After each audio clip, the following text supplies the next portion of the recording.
first I was kind of nervous, you know, because I was like, I know that they have a pretty big YouTube following. Josh and Chelsea both gave me some good information on just kind of what to expect. Sling a half mile south of Fisk, rock your wings. That's us. Good, rock Sling. You're going to follow the guy that you were following in, so make a right turn. Follow east-west road. 10, 5. Hey guys, it's Matthew from Sling Pilot Academy. Every year, we send multiple students, instructors, and aircraft to the biggest air show in the world in Oshkosh, Wisconsin. This year was no different, except that we had the Sling TSI stop in Kentucky to pick up Chelsea from Aviation 101. Stay tuned to see Brandon and Chelsea fly the Fisk Arrival in the Sling TSI into this year's Oshkosh, as well as hearing Brandon's perspective on it. Enjoy the video.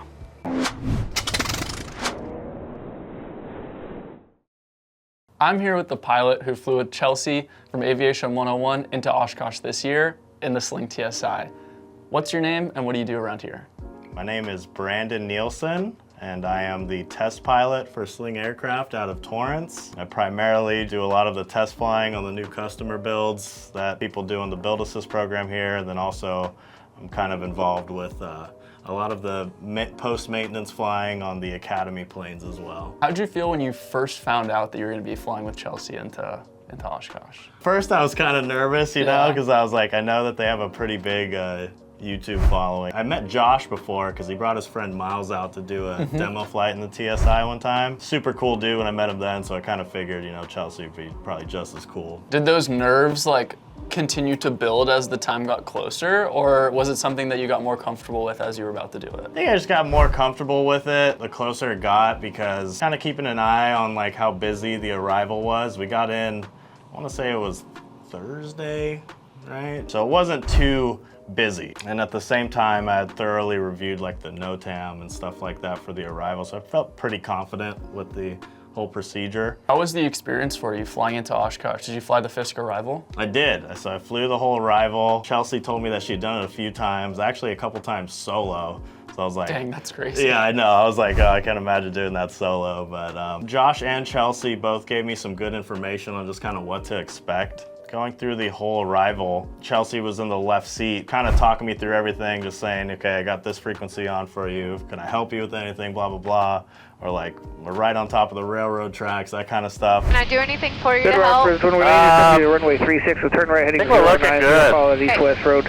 We are directly over the railroad track. Good rock for the Cirrus. There's a lot of good CRM going down in the airplane. It made the whole process relatively easy, really. Definitely helps with situational awareness. Oh, for sure, yeah, because there's a lot going on. You have traffic all over. Some of them are like going at a faster speed above you. Obviously, you're in close proximity to the airplane you're following. Having another person there to just kind of make sure you've checked all the boxes and make sure you're doing the right thing is very helpful. Did it feel a lot different to what you do around here? Because I mean, for those that don't understand, we're in LA and the airspace is extremely dense.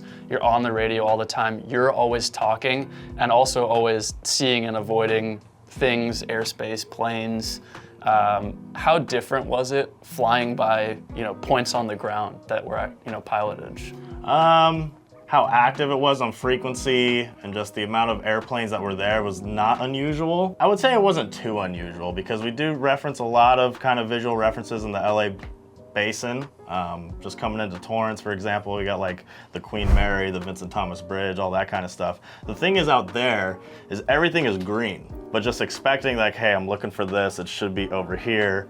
Really using that pilotage, it wasn't too unusual. Over the town of Ripon now, join the track. Garmin even put the bend in the railroad tracks as a waypoint. Yeah. How has your sling training and instructing kind of prepared you for what you ended up doing going in? It really helps because again, we train out of Los Angeles. My instructors were great all throughout training. They didn't like sugarcoat anything. They weren't really holding my hand. They kind of let me make all of my calls. That's the best way you could learn out here, is just to kind of do it. Yeah, I didn't feel very pressured because I'm used to being in such a busy airspace all the time. I mean, that's how I started training. That's just how it is here. So I think just training out of the LA area, especially at Sling, it really helps you for the professional environment or any sort of super high volume kind of fly-in air show like Oshkosh is. It definitely helped a lot. Affirmative, follow the railroad tracks to the northeast and join the final for runway 9, monitor tower 118.5. Welcome to Oshkosh. Got it, thank you so much. People seem to be following the rules. I'm just locked in so hard on Josh. Yeah, I'm gonna tell him that while we have a break real quick. You've got quite a few hours under your belt now. Was there anything on this flight that you learned that you're now gonna be applying to your everyday flying? Because I primarily fly solo, being, doing a lot of test flights, it definitely expanded my ability with CRM. When I'm doing test flights and I'm flying alone, I'm not really relying on anybody else in the airplane most of the time, but having Chelsea with me, double checking everything, or just kind of working hand in hand to make sure, we're going the right way, talking to the right people. I would say that my CRM skill or just awareness to it has gone up significantly. We talked a little bit about, the nerves of potentially flying with Chelsea, but what about just flying into the busiest tower in the world? Right. Oshkosh for that week, there's nowhere busier. How did you feel? It was definitely kind of nerve-wracking at first, just thinking about it. Obviously, just the pressure of making sure you're doing the right thing.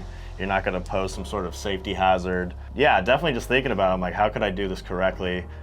Reviewing the NOTAM, very important to making sure that, it not only does it help keep the nerves down, it just really helps you to understand what you're doing, which I think is the most important thing with that arrival. I mean, a little nervous at first, but I feel like we executed pretty well. Yeah, did you get a good rock? I did get a good rock. That's honestly the best feeling in the world. I was curious, what are they gonna call us? Chelsea was like, I wonder if they're gonna call us a Sling. Sling a half mile south of Fisk, rock your wings.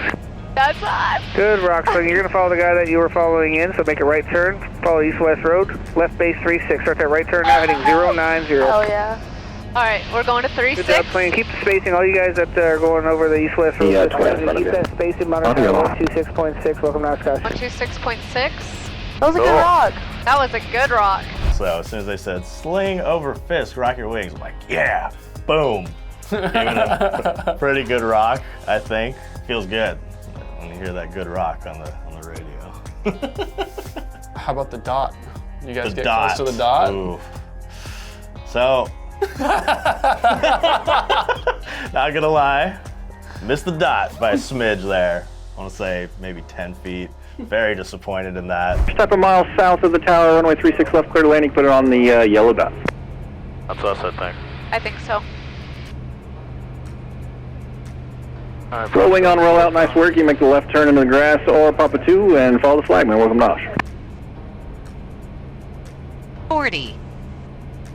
Roll wing steers tight, put it down as 20. soon as you can. 10.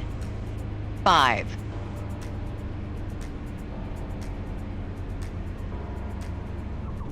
Just a High wing, make that left turn. You got faster traffic rolling out behind you. Yeah, so I want to say it was the yellow dot, because you could hear the call-outs 20, 10, 5. I got 5, way before the dot, so I'm like, oh, this is going to be perfect on just the ground warning call-outs.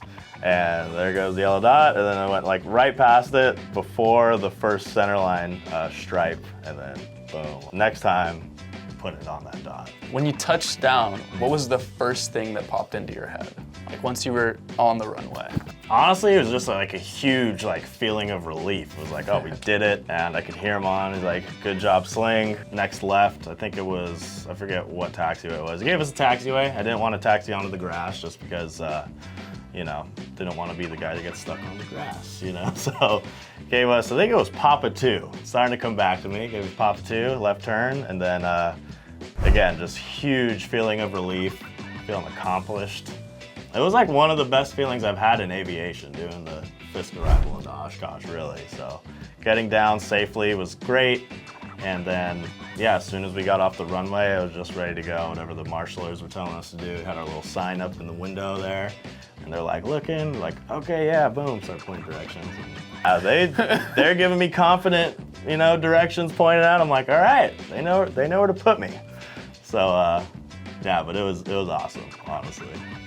So after you got parked and you stepped out the plane, how did that feel? Still super relieved and just excited. We're kind of right by the brown arch, so seeing the brown arch as I'm stepping out of the plane, I was like, oh, this is awesome. Wanted to make sure I was putting the airplane in the right spot because there's a lot going on there, especially on those kind of setup days. So, yeah, it was a super cool feeling. Was this the first time that you've been to Oshkosh? Yeah, so I've only been to Sun and Fun before, which I went to the most recent Sun and Fun before this Oshkosh. It definitely exceeded my expectations, you know, because Sun and Fun's great, but just the size of Oshkosh is just insane, you know. I couldn't believe how big it was and the amount of planes that were there that had all flown in. Because like once you see them on the ground, it's like, whoa, you know what I mean? They're taking up huge grass lots of the airport.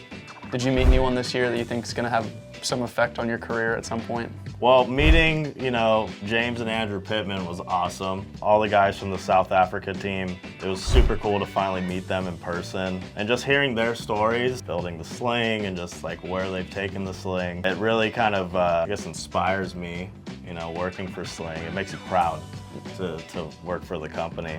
Do you have any advice for people that are planning on doing that Fisk Arrival? Print out the NOTAM early and study it well. Reference YouTube. There's a lot of stuff on there that shows you like what to do and also what not to do, right? So the more you could just kind of get a visual understanding of how the arrival goes, the better.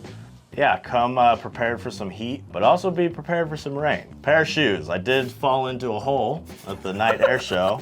We were walking back, couldn't see the hole. I think I was walking with Matthew, a few other friends, and then I just sank by about, I don't know, Couple feet. And my shoe was soaked for a good 3 days. Thanks for your insight, thanks for doing this, and thanks for making the fun video that's included in this too. Thank you, appreciate it. Oh, there we go. Thanks for watching the video. Do you have any tips or tricks for the Fisk Arrival that might be helpful to other people? Drop them in the comments down below for everyone to see. And as always, don't forget to like and subscribe. It really helps the channel. We really appreciate it.